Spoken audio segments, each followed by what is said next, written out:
Sir యాక్చువల్గా మీ రాజకీయ ప్రస్థానం గురించి అందరికీ తెలిసిందే, కాకపోతే ఒకసారి మనం డిస్కస్ చేద్దాం.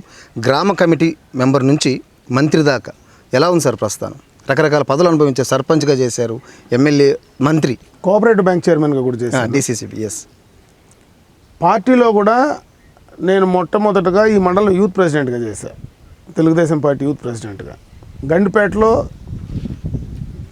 తారక రామారావు దగ్గర ఆయన ముంగిట్లోనే మేము ట్రైన్ అయ్యాం.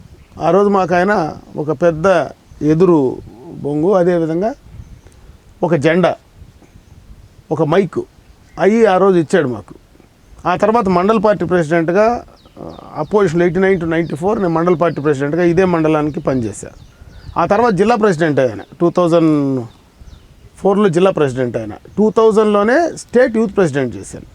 అంటే పార్టీలో కూడా చేయాల్సిన కార్యక్రమాలన్నీ చేశాను. రాజకీయాల్లో కూడా దాదాపు అన్నీ కూడా మా తండ్రి గారు మంత్రి కాలేకపోయినాడు, నేను మాత్రం అది కూడా ఆయనకు ఫుల్ఫిల్ చేసేటువంటి కార్యక్రమం చేశాను. కంటిన్యూస్గా పబ్లిక్లో ఉంటున్నాను కాబట్టి మా ఫ్యామిలీ మొత్తం కూడా రాజకీయాల్లో చిన్నప్పటి నుంచి రాజకీయాల్లో ఇమిడిన ఫ్యామిలీ కాబట్టి రాజకీయాల్లోనే కొనసాగించాం.